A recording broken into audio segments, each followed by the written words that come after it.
बरगढ़ जिला पाइकमाल ब्लॉक अंतर्गत कंटापड़ा ग्राम में घटिथिबा एक अभावनीय घटना रे जिला और ब्लॉक प्रशासन पक्षरु तुरंत सहायतार हाथ बढ़ा जायछि। जिला प्रशासन पक्षरु पीड़ित परिवार को तुरंत रेडक्रॉस पांठिरु 10,000 टंकार आर्थिक सहायता प्रदान करा जायछि। सूचना योग्य जे संप्रदाय बाहर पुओ विवाह करिथिबा दर्शाई ग्रामवासी जणे वृद्धंक शेष कृत्य रे सहयोग करिबाको मना करि दैथिले। फलरे परिवार लोकंकु वृद्धंक शवकु साइकेल रे बोहिबाकु पड़िथिला।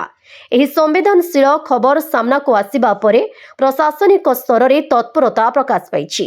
पाइकमाल तहसीलदार सिंधुसुता पात्र कंटापड़ा ग्राम रे पहुंची शोक संतप्त परिवारटी को भेटी समवेदना जणाइबा सह एही सहायता राशिर चेक हस्तांतर करिसंती। एहा सहित पाइकमाल ब्लॉक प्रशासन पक्षरु मध्य परिवार को सामाजिक सुरक्षा जोगाई दिया जायछि।